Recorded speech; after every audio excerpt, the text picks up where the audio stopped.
everybody. Welcome to episode 33 of Frivolous Gravitas, the name which apparently no one can take seriously. Today we're going to be talking about a very serious matter, actually, and that is meaning in life, the meaning of life, and how to ascribe meaning to life. Mostly just meaning and what it means to us. Well put. Thank you. So Chris is going to lead us on this one. I'm a bit under the weather due to, well, if you're close to me, you know why. It's not life-threatening, but I will be okay. But if our upload schedule decides to, slow down a bit, you'll know why. And it will be my fault. And you can send me, fist shakes and whatnot. Curse my name. Digital loathings. Yeah. Send us a picture of you like shaking your fist at the moon. That will get our attention. So in more serious matters, we are again looking at the idea of meaning, and Chris is going to lead us in this.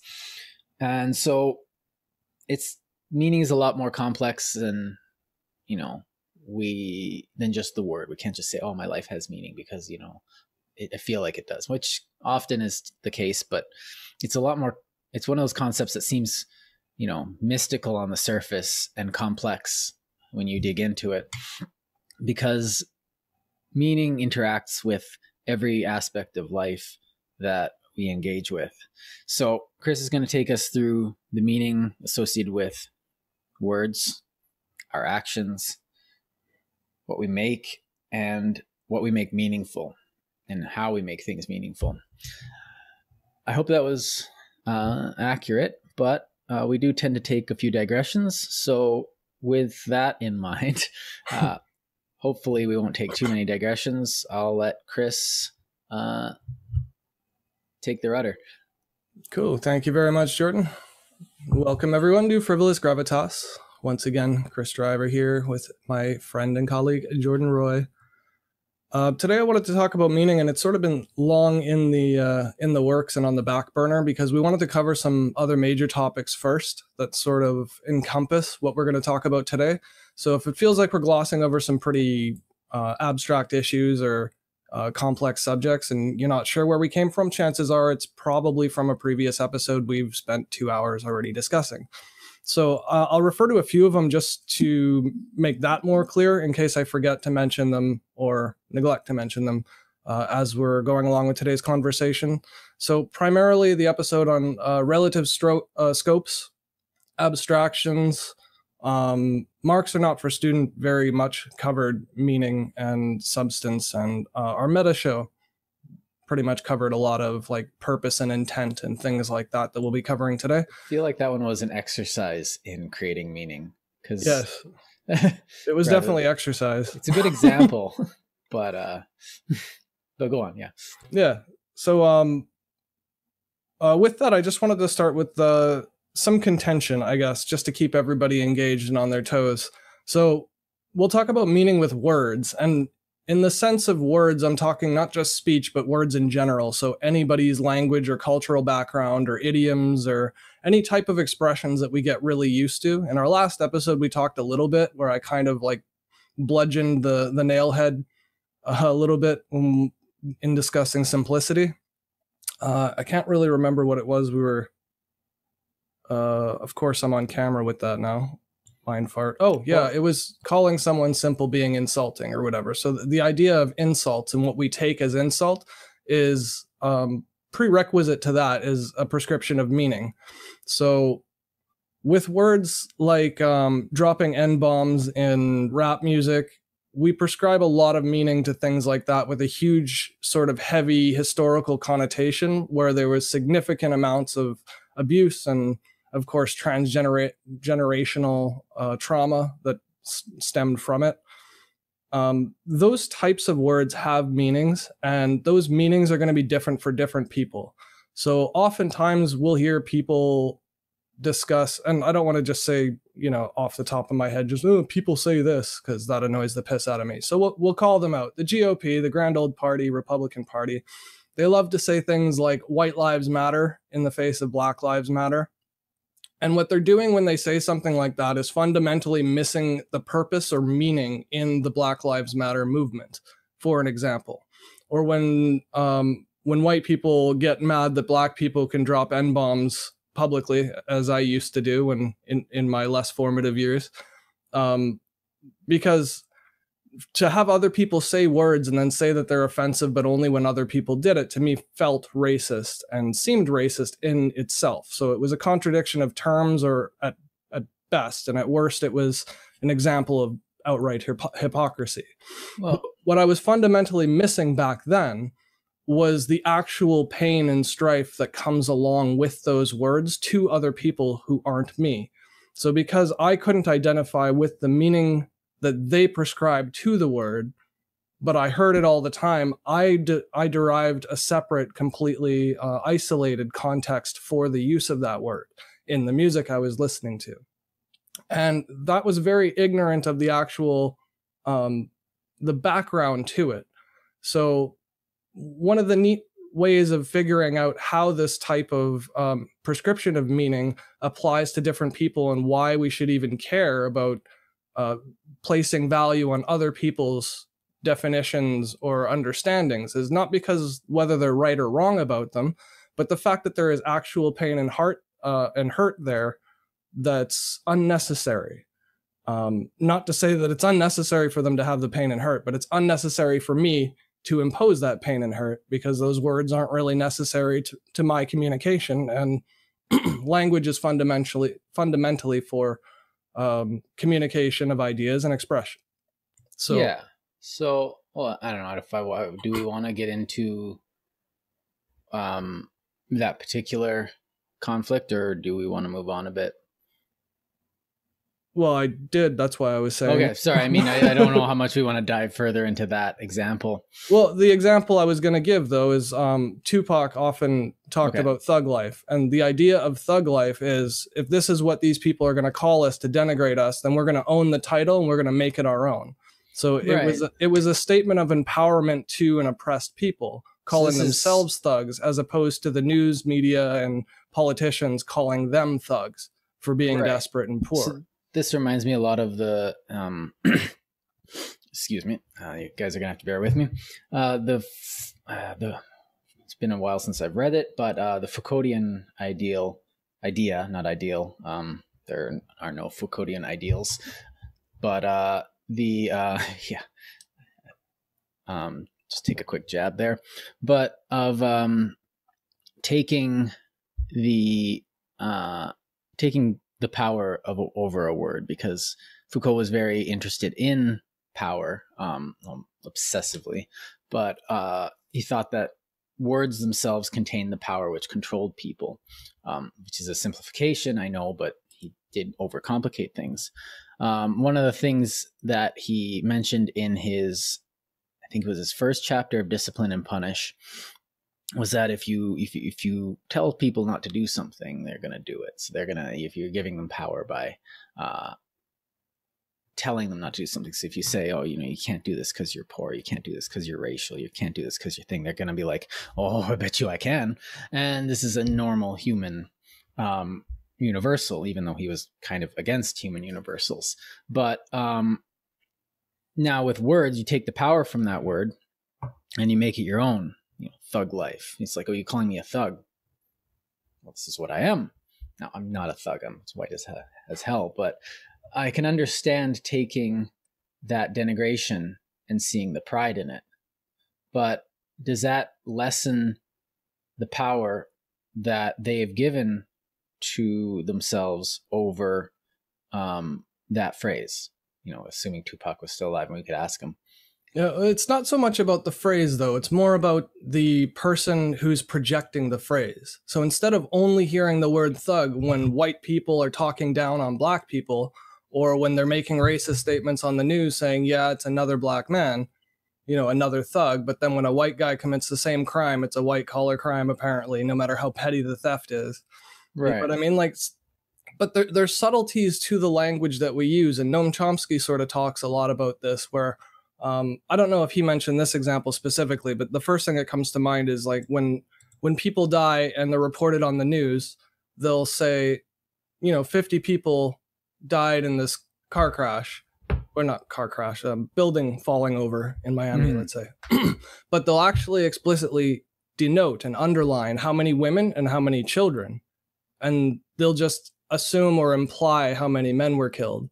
Or in war, it was super common because, only men were drafted in the States, not this country, but to report on the number of civilian lives lost, though, they would also say men, women, and children. But instead of saying men, they would say this many died, this many women and children.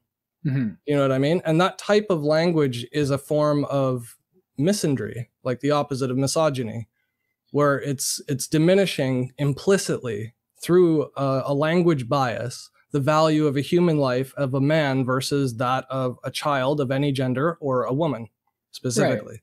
Right. But it also ignores transgendered people entirely. So yeah. I'm not claiming victimhood here. I'm just saying the power of words to have inferences is very real. Yeah. Well, look at what they're doing with Bill C-16 and Bill C-36. They're allowing words to act as the arbiters of judgment. But now one might say, as a man, like me being a man, going back to your casualties in war or in a disaster, as a man, I don't really mind that in an odd way. Is that like, oh, they're diminishing the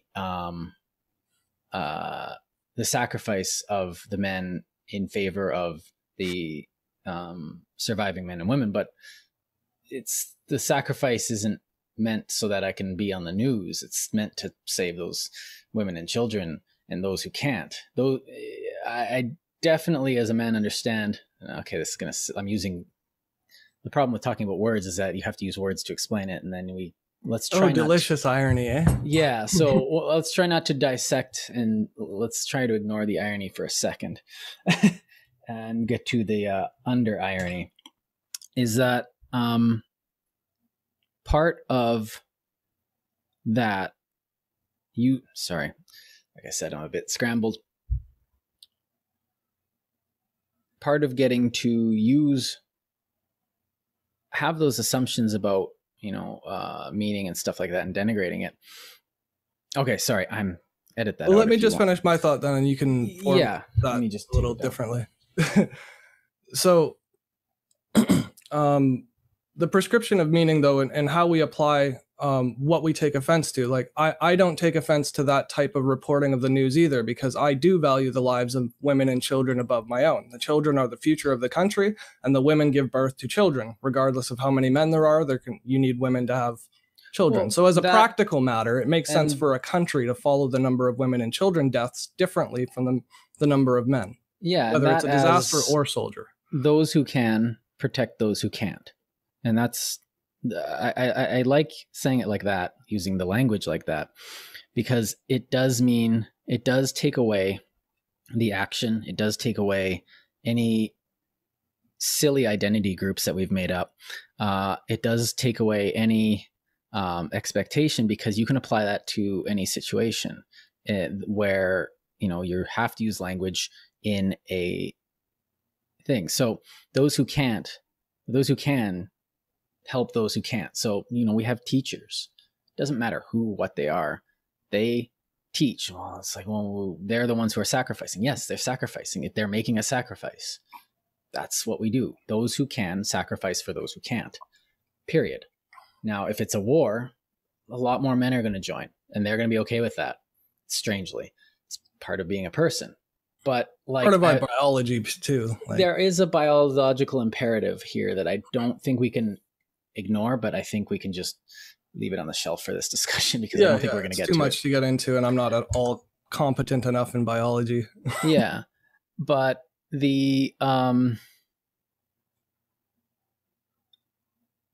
think Noam Chomsky, though, is right in pointing out. I do have my differences with him, but I do have massive respect for him, unlike Foucault, where he has pointed out a very obvious fact, and he's made light of how we use words to change the way we see something instead of it being like, it's, and after he said it, it becomes really obvious. You can, point it out. Anyone who's watched CNN for, one of the elections recently, you can point out the words being used, this or that, and then you go to Fox and it's the opposite but the same, and it's just like, oh wow, this is obvious, because they're using such blatant words and they're being very crass about it. But then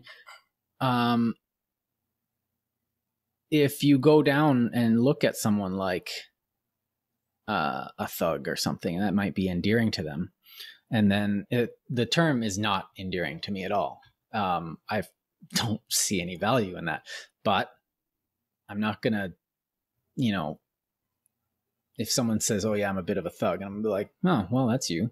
And I'm not gonna use that word. Maybe I'm quote unquote enlightened. God, I hate building myself up like that.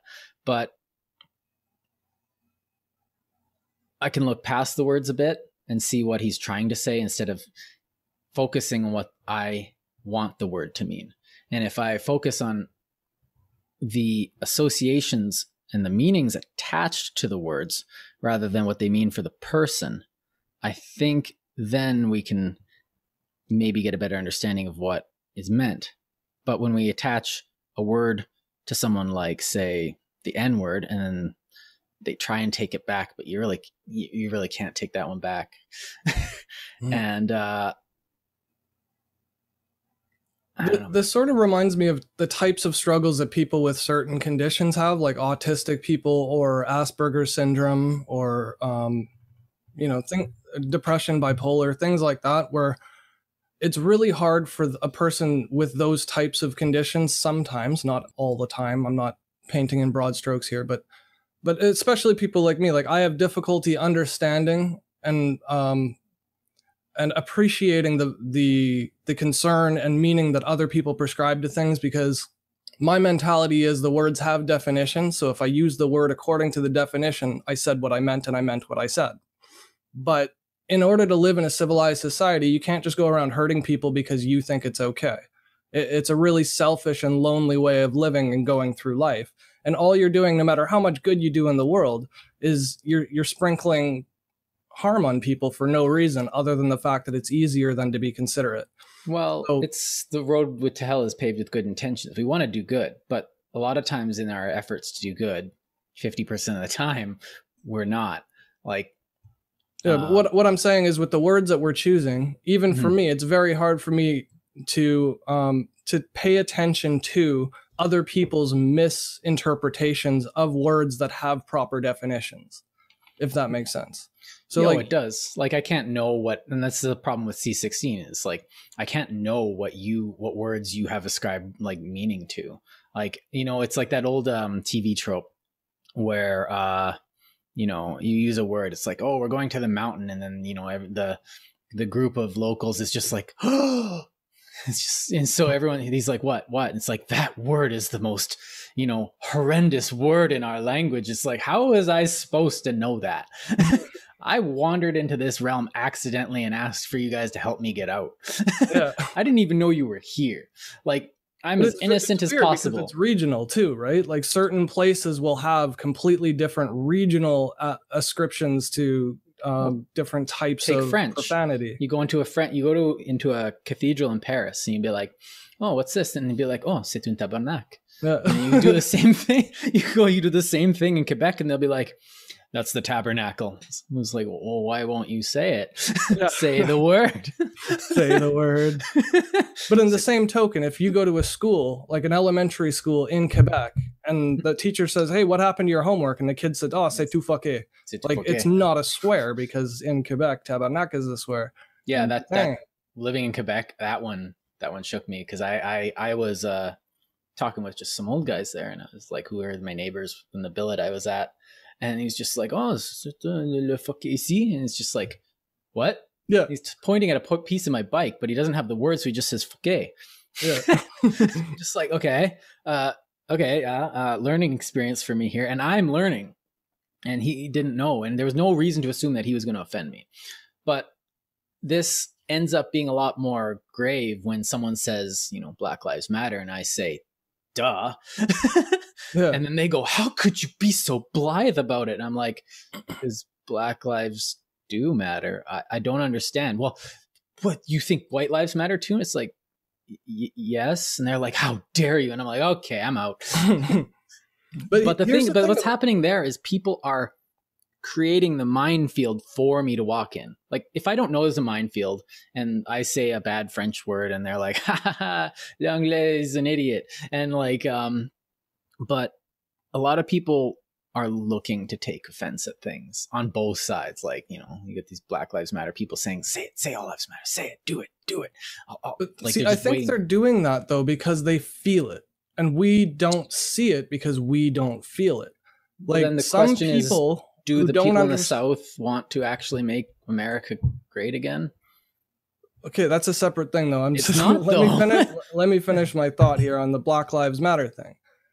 Saying Black Lives Matter may be obvious to you and me, maybe it's not, but it's not obvious to everybody. It's only obvious to people who feel it.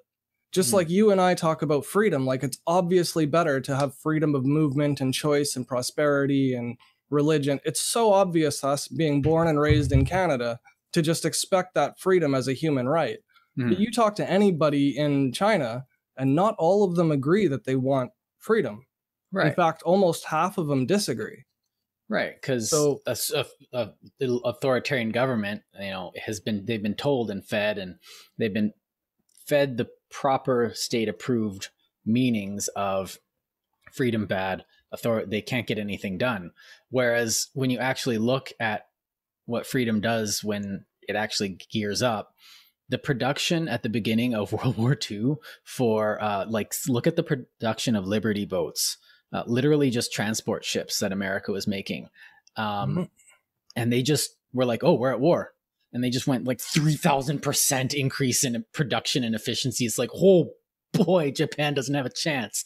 And that's the thing, is people will just be like, yep, I'll make Liberty boats.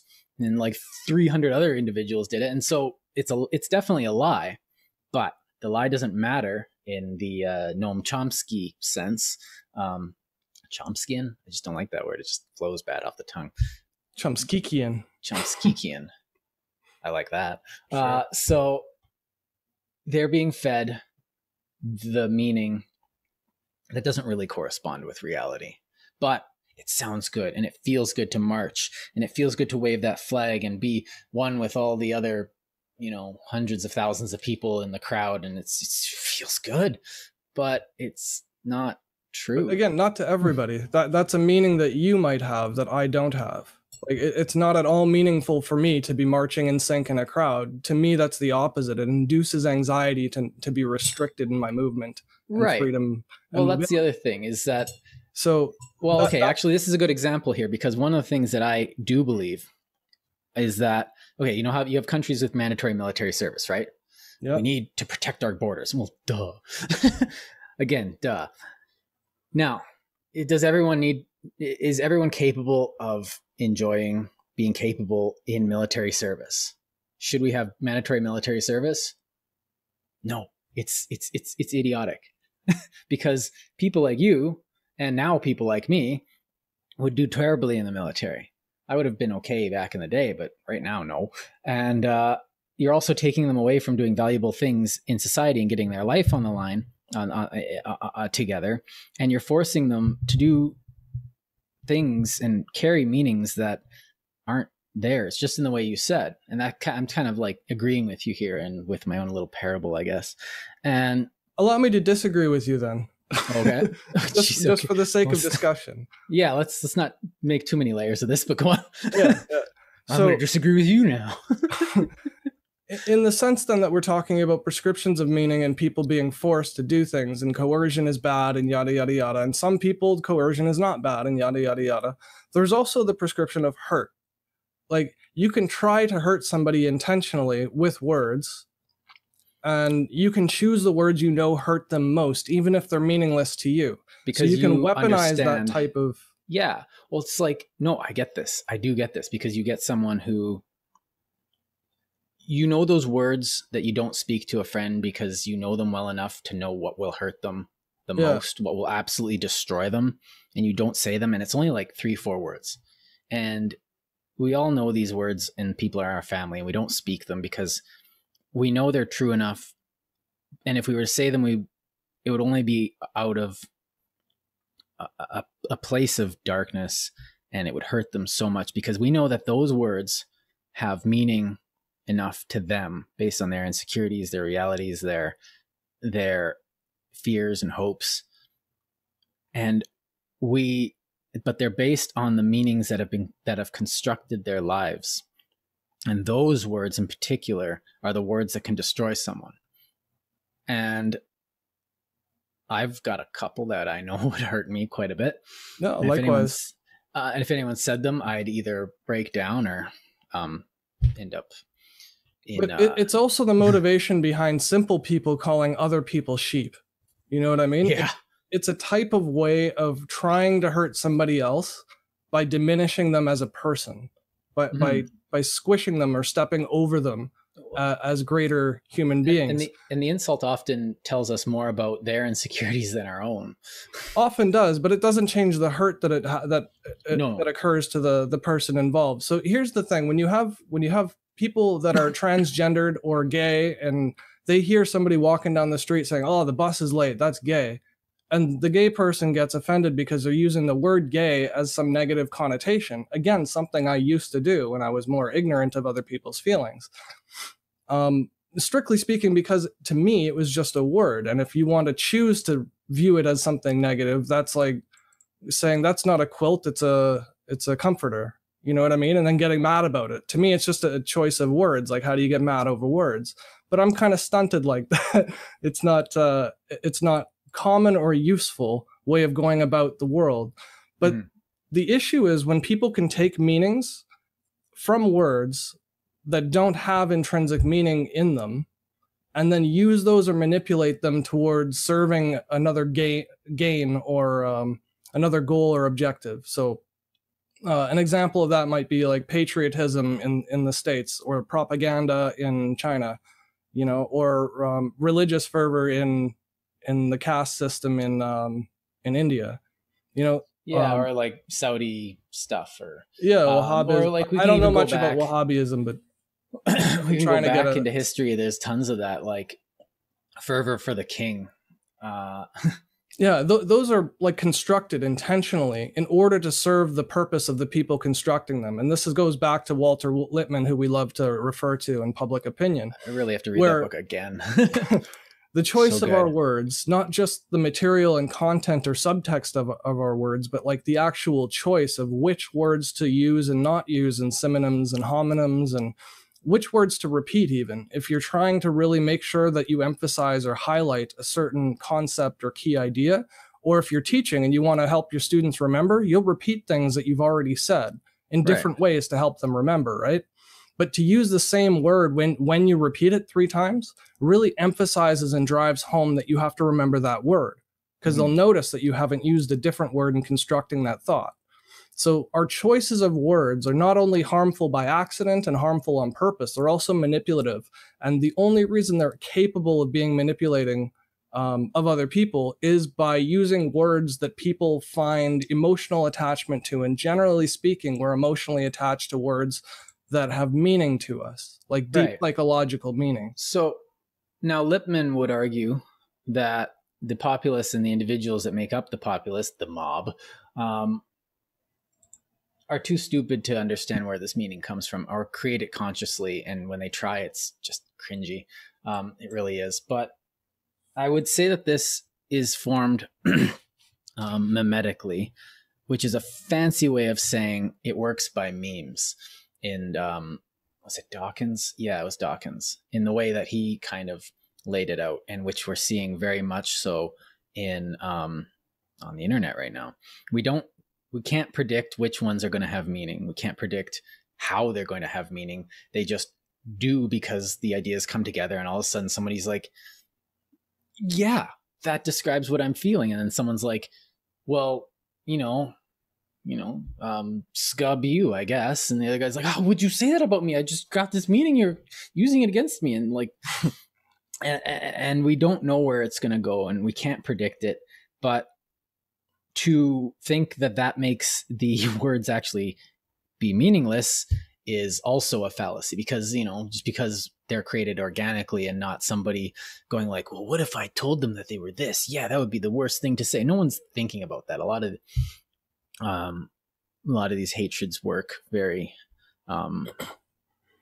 naturally in a it's often the source too of our poetry and our arts and our literature, is finding things that people have meaning already in, and then twisting the words just slightly to either use it to maximize the emotional response you get from the reader, or you could use it to confuse the reader intentionally if it's like misdirect a mystery them until line 10, or a distraction, or it's foreshadowing. Sometimes they'll use a word that's a simile for another. One thing I tell people when I teach poetry is, how could you say this differently?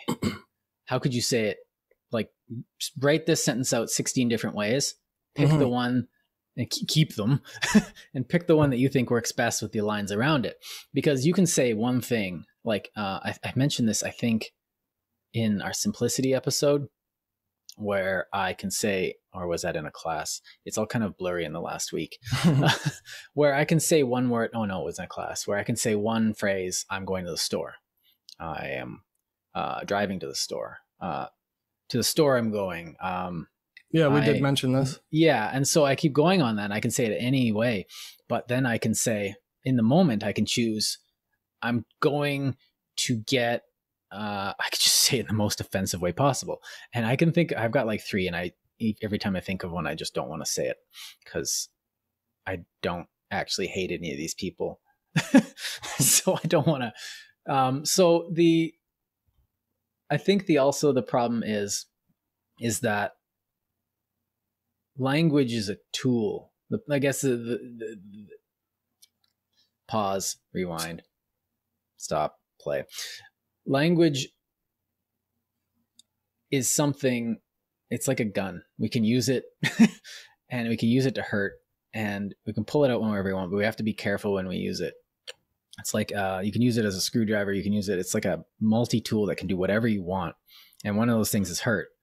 And I think it says a lot of about the person. If you want to hurt people, you can use it. But I think a lot of people put too much, especially in modern linguistics, they put too much emphasis on the power, like the power of language and how it creates the world around us. I used to have this idea.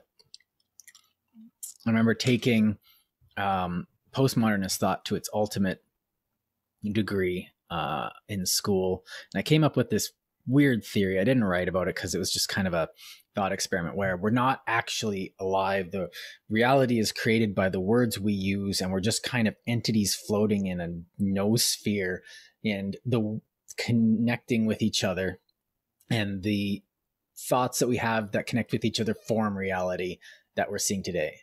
And that's why a lot of the postmodernists believe that if you just change the words we use, reality will change too. It's like, oh man, that would be great. If we had thought of that 1,000 years ago, then we could have already been living in utopia. Well, worse still, if they would have done that 1,000 years ago, we'd all be under a theocratic, like, one world nation. Yeah. Because they would have used those words to write a Bible, which they did. And they would have used that Bible, which they tried to do, to dominate the world and suppress women and black people and gay people. And they would have done a whole heap of harm. Yeah. If we'd have let them go ahead with this type of power. But thankfully, it's just not possible. But the thing is, it's not just down to words. It's also sentence structure and like I said, like the regional colloquialisms or idiomatic expressions that people use, just generally speaking, to convey similar ideas without so many words as I'm using now.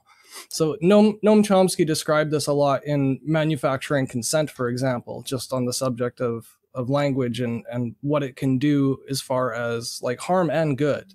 But I mean, in his case, he mostly spoke of the harm for obvious reasons.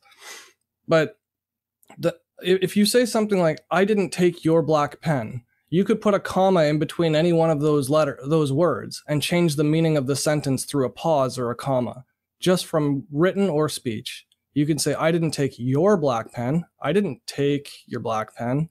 I didn't take your black pen. I didn't take your black pen. I didn't So take every your pen type black. Ugh. but no, but that's every like, type of way of expressing the exact same words, even if you don't change the words, you can change the meaning of a sentence. And I know this isn't just in English. Racist by implying that I don't like saying the word black.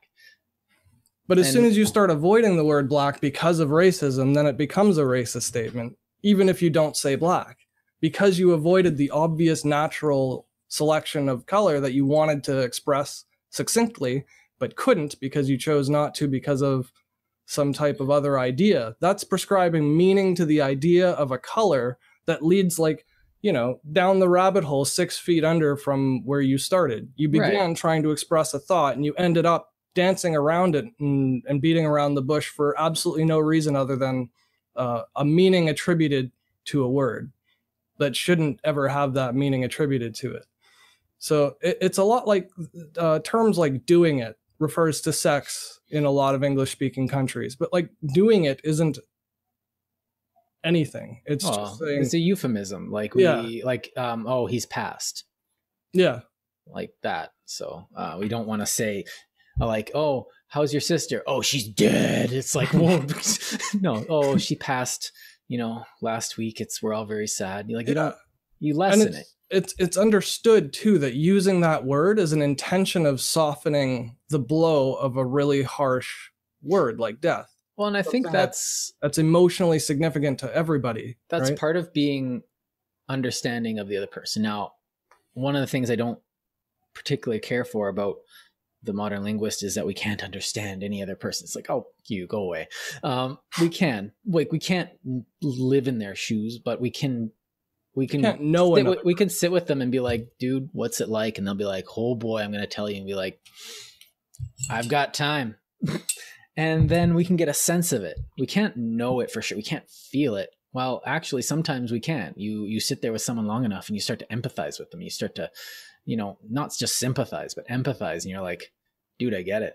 I think I get it. And he's like, yeah, but you can't feel it. It's like, no, but like,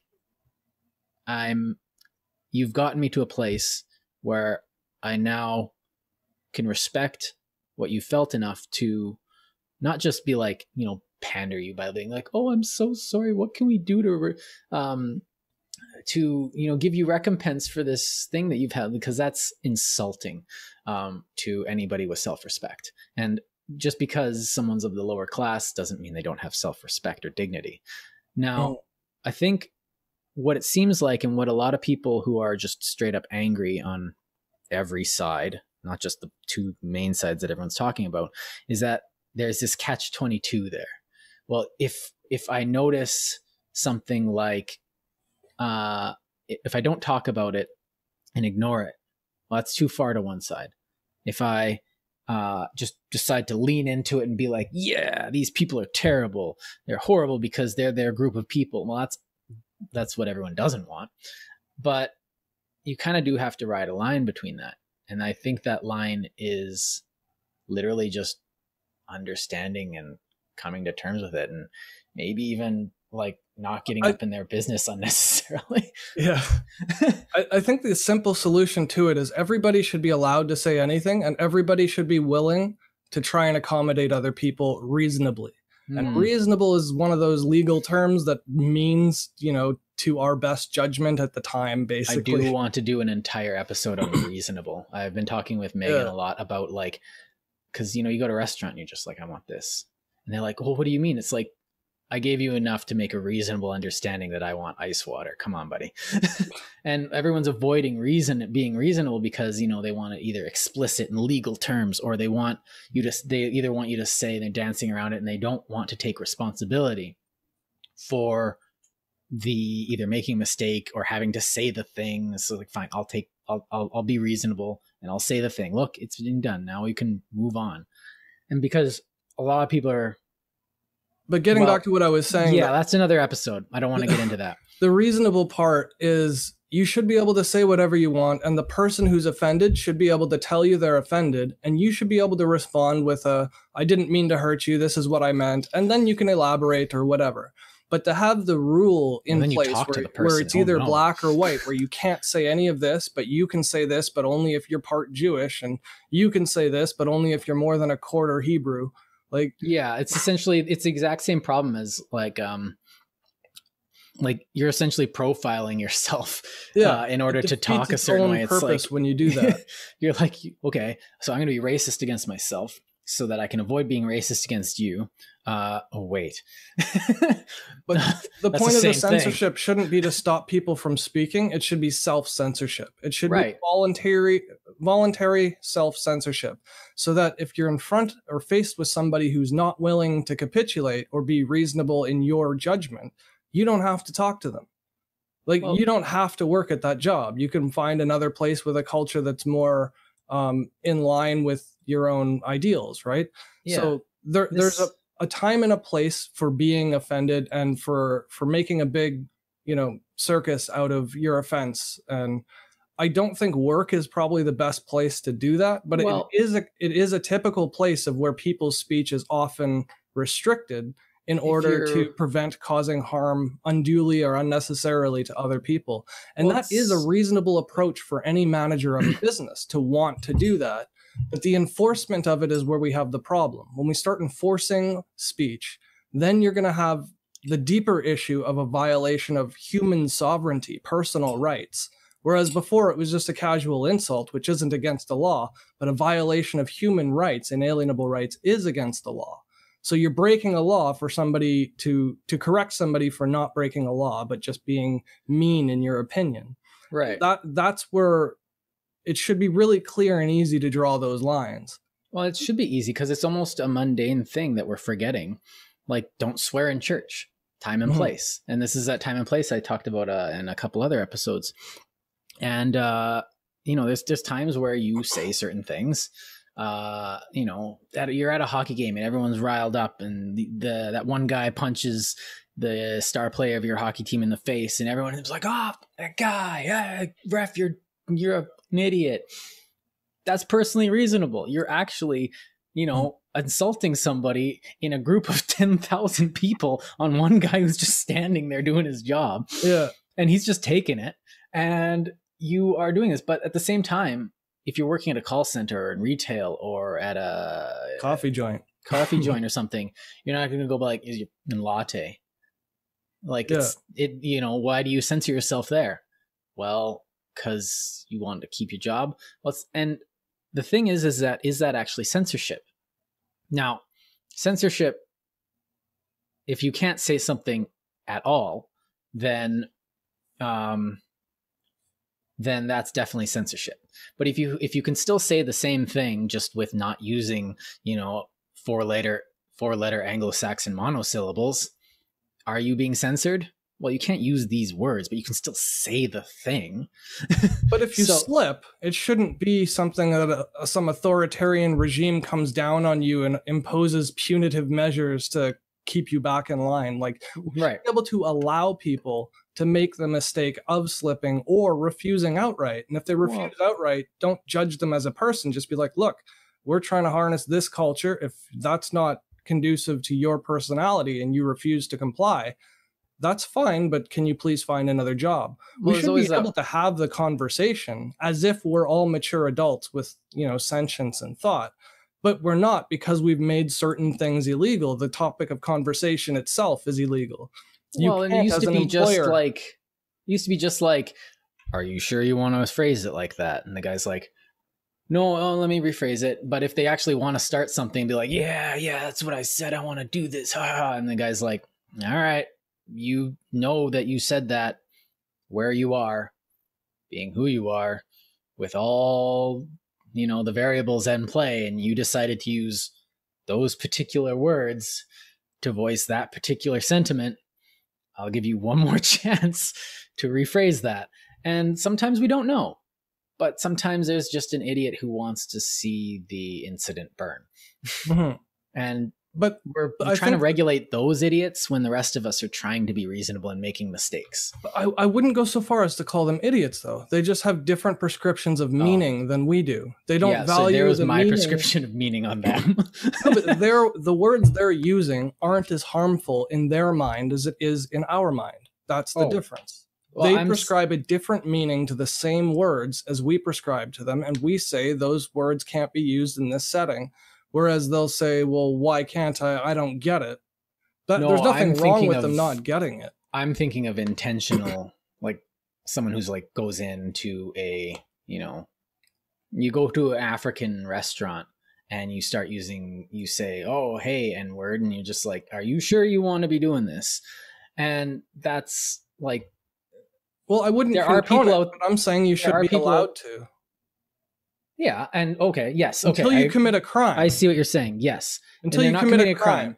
because Then- the owner of that restaurant would be fully within their use of freedom. Like, that's a terrible way to put it, but it's good enough because I don't want to belabor it, to just be like, well, you said those words. Well, I can use these words. Get out. Yeah, and if you refuse to leave, that's trespassing, and you call the police for actually trespassing. becomes a, you know, place where, in the Lockean sense, those two people are in a state of war where the police need to be brought in. Yeah, but that's trespassing. That's a different law that's broken. It's just like discrimination in the workplace. If they say you can't work here, I didn't know you were gay when I hired you. Now that I find out you're gay, you're fired. That's not a violation of his speech being abusive or hurtful. That shouldn't be the law that's broken. The law that's broken is the discrimination, the right of every person and individual to hold a job despite their religious beliefs or sexual affiliation, or et cetera, et cetera. Like, that's a human right that we deemed by law. And if you want to change that law, all the power to you. Go lobby. This isn't the time or place to do it while you're faced with confrontation. Yeah. If you're really against the way the system is set up, then go change the system. You're a But free as it is citizen. now, you Go talk abide to your by the rules. representative. What? No, I'm saying, I'm agreeing with you. Sorry, I'm just adding. If you're a free citizen, go talk to your representative. Well, and that's just it. So, not just to recap a little bit, it's not just words that hurt, and it's not just that people are dumb or their followers for complying or not complying, and it has nothing to do with people's ability to sympathize with the plights of others even. Really what it comes down to is it's open to interpretation. Other people just have different interpretations or prescriptions of meaning to the exact same words and scenarios as others do. And that's not always, but often based on regional or cultural experiences, historical references, or it's based on discriminatory practices that, or abuses that they've had to endure maybe in the course of their lifetime or maybe just recently. Fun. Sorry. No, but you're right. Language is definitely, or a lot of times we forget that language is a constant negotiation, and it's very difficult to use. One of those, everyone thinks, oh, I just need to be given a chance to write. And it's like, okay, write, tell me what you want to say. But it's like, and words take a lot of practice and a lot of encouragement to use. And even the best of us screw up and have weird ideas that don't really work when they come into contact with, reality or other people. And these ideas, when they're challenged, to create better ideas, but we're constantly negotiating what ideas each individual has. And I think that sometimes an idea is bad. So you get that guy who's, you get a bunch of those KKK guys, and then they know what they're saying, of course. But then you have that other guy who's going around, this, I don't remember his name. It's this black guy who's going around and buying them beer and sitting down with them and talking to them. He's converted like dozens of KKK members just by going and having beers with them. So he's talking with them and telling them and renegotiating the meaning in their languages, and they come out with this different understanding. And apparently there's this ceremony that they do, like, still not like a big ceremony, but like they give him their robes as like kind of a, I'm giving this up, because they've reconstructed the meaning of their system with the use of words by over a beer. It doesn't have to be regulated. Sometimes people are flat out wrong, but not always. And I think in most cases, it's just a matter of personal preference or interpretation, like I said, based on personal experience. Or how many times have we been at odds arguing the same thing? Oh, tons. Because we're saying the same thing. We're like, no, you're wrong. No, you're wrong. Wait, We're arguing the same exact thing, just with different words, aren't we? Yeah, we are. That's why context is always so key. Yeah. But I think what's really key also to make note of and pay attention to is that it's not necessarily that a person is being vindictive or malicious when they hurt you with their words. It's probably more likely that person thinks that they're a good person and truly believes it, and they just don't understand the meaning that you prescribe to the same thing. Not you personally, but that's usually other person. That's usually easy to deal with. So you think they're being vindictive. Now, there are nihilists out there, but we're not going to talk about... We've basically criminalized bad speech. I know. Like, instead of just swearing in church doesn't get you, it'll get you reprimanded and sat in the back corner, and they might ask you to leave, but you're still welcome back usually. But it's not a crime. When you start doing it at work, or when you have the issue with... I think swearing in church is a good metaphor for it, though. We're not allowed to swear at church anymore. But society's not church. Church is church. And so they've made it so that... But even in church, it's not illegal. They no swearing at church law. And then it's like a trespass again if you don't leave. So it goes to a separate law. It falls back onto a law that pre-exists. One that has a very strict and obvious legal definition that you can apply. Well, not obvious, I guess. Trespass is a bad example, but... Yeah. Calling people a name, though, is like haranguing someone, is harassment. But when you do it at a hockey game, I mean, the owner of the stadium would much prefer an engaged crowd than a crowd that just sat there and did nothing. They would encourage you swearing at the ref if that's the only noise that you would make. Yeah. And they'll just pay the ref more if the guy's got trauma from dealing with all the abuse. Like, referees deal with abuse all the time. By the players, by the coaches, by the staff, by every single person that watches any sports game, harasses the referee personally for things he does on as his job and following rules that he didn't write or she didn't write, which is really funny, but we allow it. It's like fighting in hockey is not assault because we've decided collectively that it's okay to do it. So long as somebody doesn't try and break the other person's neck or hit them from behind like Bertuzzi did. Yeah. You know what I mean? But one thing I don't get is about this trying to regulate it is that if we decide as a society that we don't like the word, scunth, it's a terrible word. How could you say that? Oh, it's like, you can't call somebody a scunth. That's the worst word ever that you could ever come up with. No one should ever. You know what? Let's take this to Ottawa. We're going to outlaw it. Anyone who says that gets 5 years of criminal. And then 5 years later, no one cares about the word. There's a new word that people don't like. And then we just keep regulating words. And eventually we're going to run out of, sounds that we can use to convey language. So I think... Or we'll start swearing in other languages, which we already do. Yeah. And it doesn't fix the problem. It just passes it by so that somebody else doesn't know. Sucker. But when you swear in another language, when you say like, khara or, kusum, God. somebody who doesn't understand Arabic won't take offense to it because they don't understand the word. So the meaning to me, saying it, means the same as the F word, but the meaning to them hearing it falls on deaf ears because they don't understand the language. Well, if the intent is still there, then the harm should still be there, but it's obviously not. So by reducing that down logically, that means that our interpretations of meanings of words are the reasons we feel insult, not the actual words. Yeah, it's the intent of the other person to harm us that bothers us, that makes it painful. And like that intent isn't always there. Like, I remember we were playing pool with a couple of guys of African descent. They were really cool guys, but I kind of think about them every once in a while. If you're out there, hi, how's it going? I hope you're doing well. But I remember you swore one day and they were like, usually it's just like, haha, Chris is having a bad pool shot, but you said something and they just didn't take it well. I think it was had something to do with family. And I remember it's like, okay, that's a line. And again, it's reverse because I didn't realize the meaning that they prescribed to it using that word. Yeah. Because we swear differently in English. Like, it's like, oh, your mother. It's like, she's a beautiful, wonderful woman. Why are you talking about her? Like, we don't in our culture violently defend the virtue of our mothers because it's just taken as for granted.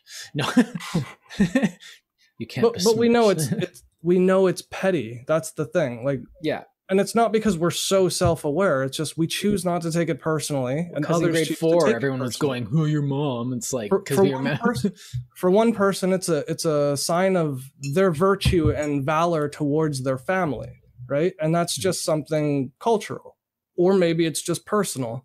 But they decide to react or respond in a certain way because it's in line. It's congruent with their core beliefs, their deep held values. But those meanings are all self-prescribed. Those aren't inherent to nature itself. We create that meaning ourselves. So I wanted to step aside a little bit from words then and move on to actions, because people's actions, just as much as their words, can be well-intended or ignorant or neglectful and still be hurtful to other people. And it's important to just note, the same as with words, when people use offensive language or terms that knowingly cause harm to other people, same thing with their deeds and actions. When they apply actions that they believe are fine, like the cake maker who refused to make a gay wedding cake, right? Yeah. That guy's actions were hurtful to the people buying wedding cake. But the only reason that should have been an issue is because he had agreed to it originally. That's a contract, and then welched on the contract after the fact. That's breach of contract. There's already a law for that.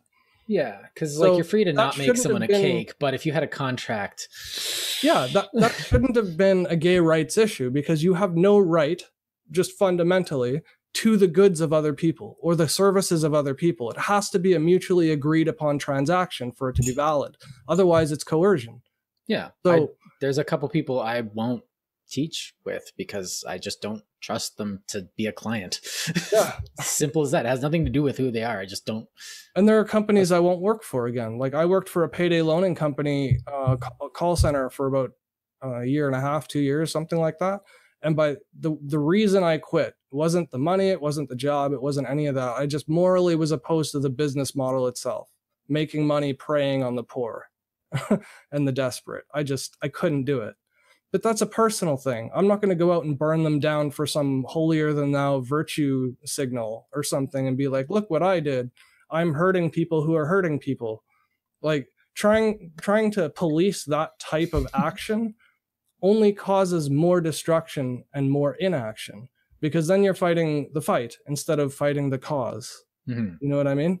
So, like, actions are really important to interpret too, but not just for ourselves and our own validity of how we conduct ourselves throughout our lives to find meaning in our own lives for the positive or the negative, but it's also in the interpretations of our actions upon other people and other people's interpretations of groups' actions. Because people tend to follow groups just because, you know, our minds have to cover like how many million signals of sensory perceptions every single day. Like, we have to be automatic at some point just to be able to get through the day. And it's easier just to say, you know what, nuts to it, I'm a conservative. And then, you know, everyone who's not a conservative goes like, how dare you? And it's just like, okay, I'm not a conservative, I'm a classical liberal. It's like, liberalism's bad. It's like, oh, you know what? I'm just me. I don't care about you anymore. I'm going to eat cake or something. It's like, I don't care. But it's not really mental laziness, though. And no, I'm like, there's definitely times when I'm mentally lazy and I just go, I'm saying it's functionally practical to be a follower. Like, if our brains weren't capable of that autonomic system, or like the autopilot, that blind drive where you don't have to think about something and you just function, that frees up your capacity to do other things in the background, like thinking about how you're gonna cook and eat. And then if you've got that down to your automatic system, you can contemplate the theories of life while you cook. Yeah. So it's very useful to have a mental RAM. But like, I do agree. I think a lot of people give their fellowship away, if they're following, too easily. I think they're I agree, but I acknowledge that's a personal preference. Because, like, I'm definitely willing to get into bed with groups, but they have to earn it. It's kind of like respect. They have to earn it and they can lose it quickly. So it's just like, oh man, this guy, I think this guy's probably going to get my vote. Says another thing. Oh, guess what? He lost it. And that's the thing. And they have to earn my fellowship. in their group or in their philosophy or in their thing. But that comes down to you prescribing more meaning to the types of energies that you apply yourself to, because you're self-aware in the sense that you know what you want out of life and what you want to do with your life and type of person you want to be, etc. But for somebody who's regular day to day, even at a mundane menial job, it's very difficult for them to process because they don't have the same mental faculties because everybody's different. For them, they might have to do that just to be able to get through the day. And it doesn't mean they're any better or worse than other people. It just means that they're different in one particular way. And I think we often overlook the fact that other people prescribe different meanings to actions as well as words.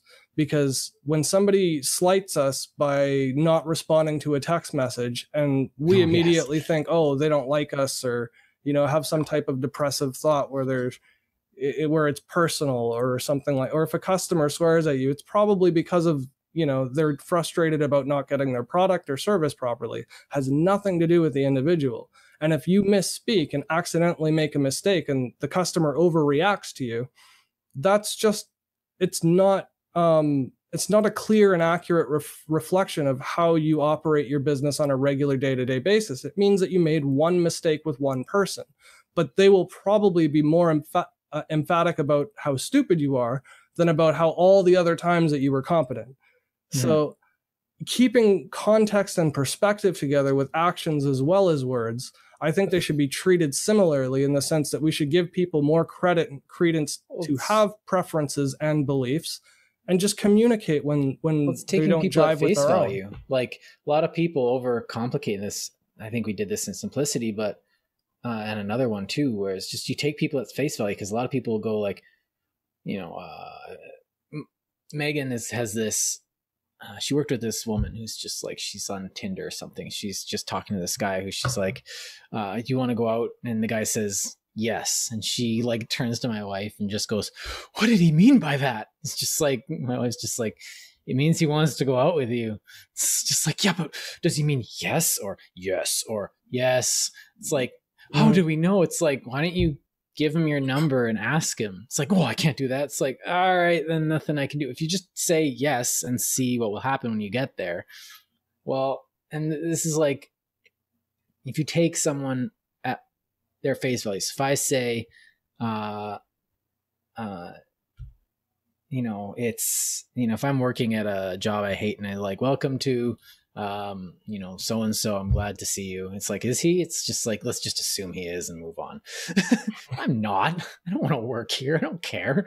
But it's easier just to take everything at face value unless you get cues that you shouldn't, shifty eyes or something. But like, if you have an inkling that like maybe they're being underhanded, but most people aren't working on 7 levels. They're not playing 5D chess with the conversation they're having with you right now.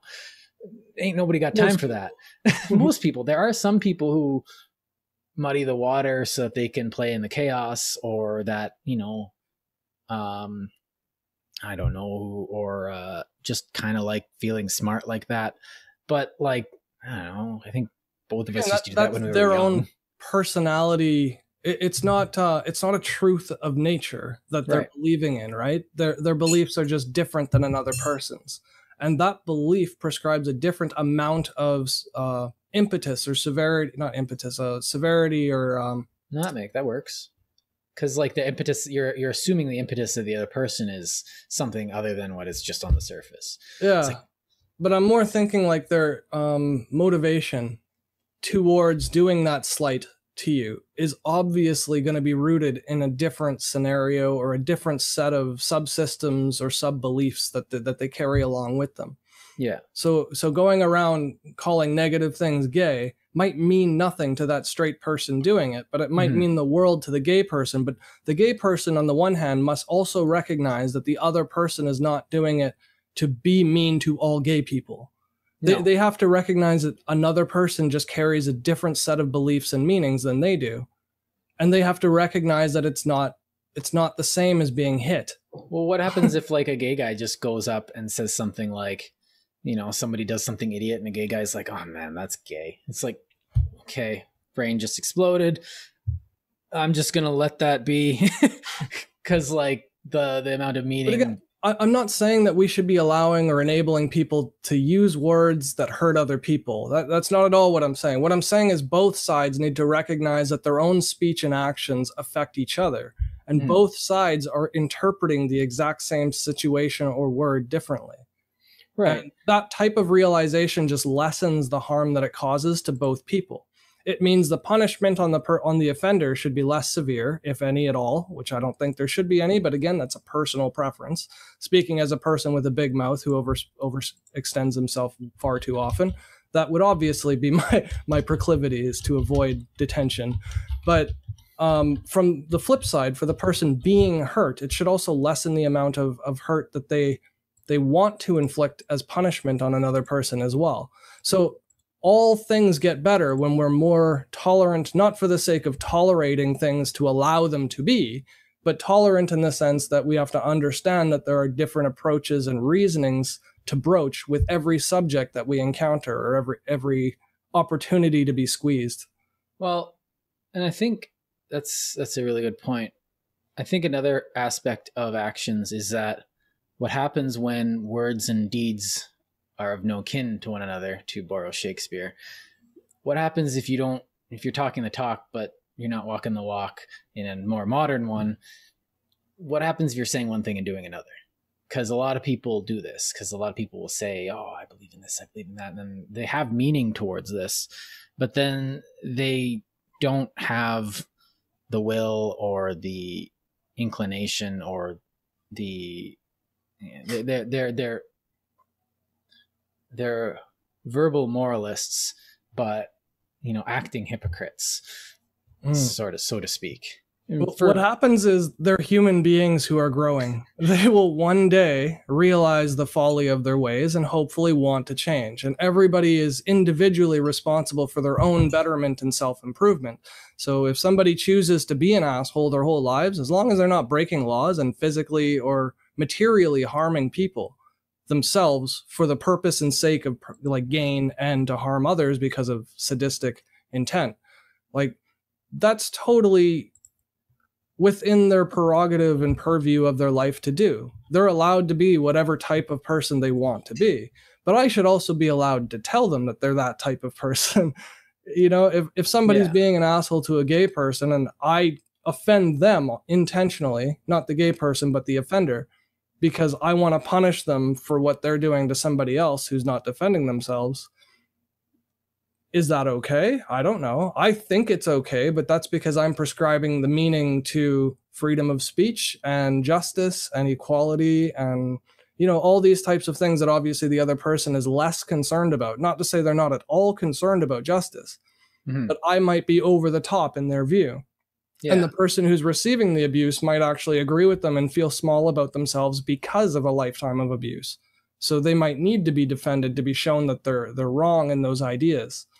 But the thing is, it's a constantly moving interaction. It's a dynamic system that contracts and inflates with other dynamic systems. So they're never just static balls bumping into each other. They're more like amorphous orbs. Which is why you can't legislate this stuff, because it's so circumstantial that, if you try and legislate something, it ends up being, you're legislating a circumstance that is so dependent on factors that you can't put into legislation. And then the legislation ends up looking like it looks like, where if you feel bad, inform on them, and then we'll take away all their rights. And we won't, and it'll be completely anonymous. And we're just no, because what if someone doesn't like you that day? What if you piss someone off, you have a fight with your husband or wife or, a friend, you just piss them off, because friends and family piss each other off all the time. But the whole point of a friend group and a family group is even those lines are blurred, is that you can be in a absolute fury at these people for a day or two or a week, but then come back and reconcile, hopefully. And that's what's so powerful about a family and a friendship, is that you can let it strengthen through adversity. But during that time, what happens if you're you know what?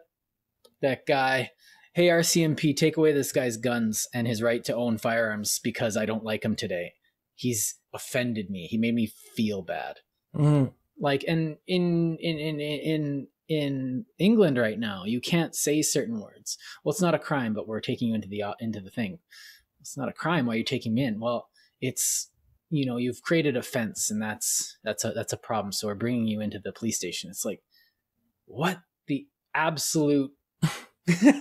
But so there are certain things, and I just want to, before we step off to a break here quick, just to elaborate on that, there are certain things that you can't say because it causes public harm, like screaming fire in a crowded theater when there is no fire. The panic causes harm to all of the people and patrons of the theater. So, question, what if someone says fire and another guy goes, prove it?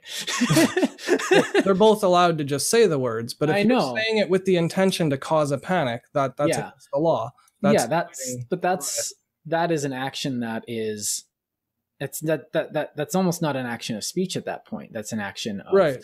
But the intent has to be so clear for it to be illegal. Like, you can't just say the word fire under your breath, mumbling it, and then have everybody freak out. Hijack at the airport kind of thing. Or, you know, you yell out Allahu Akbar at the airport. You know, which you can do if you're praying.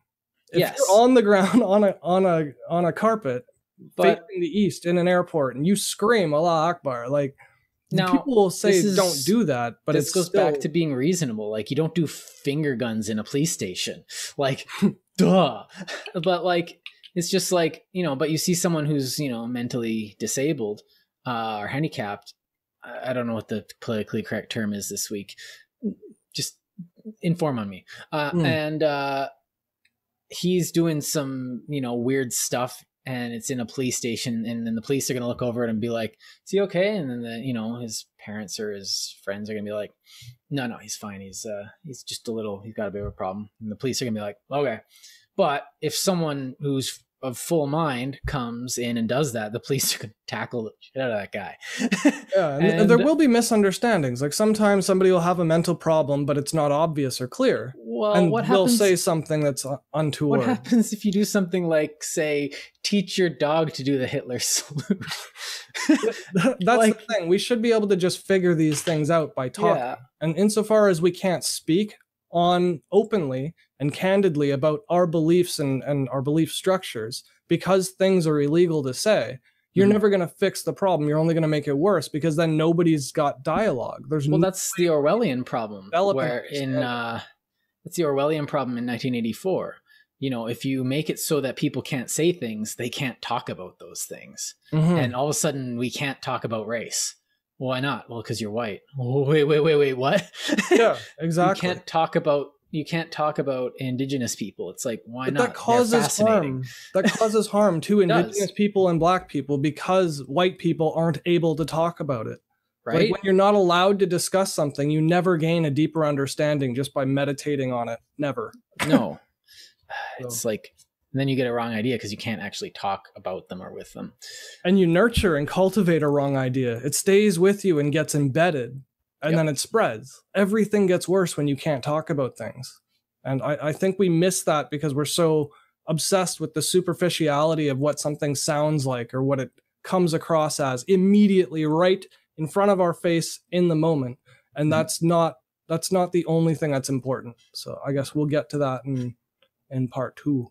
Yes. I heard the cat do something and I was just like,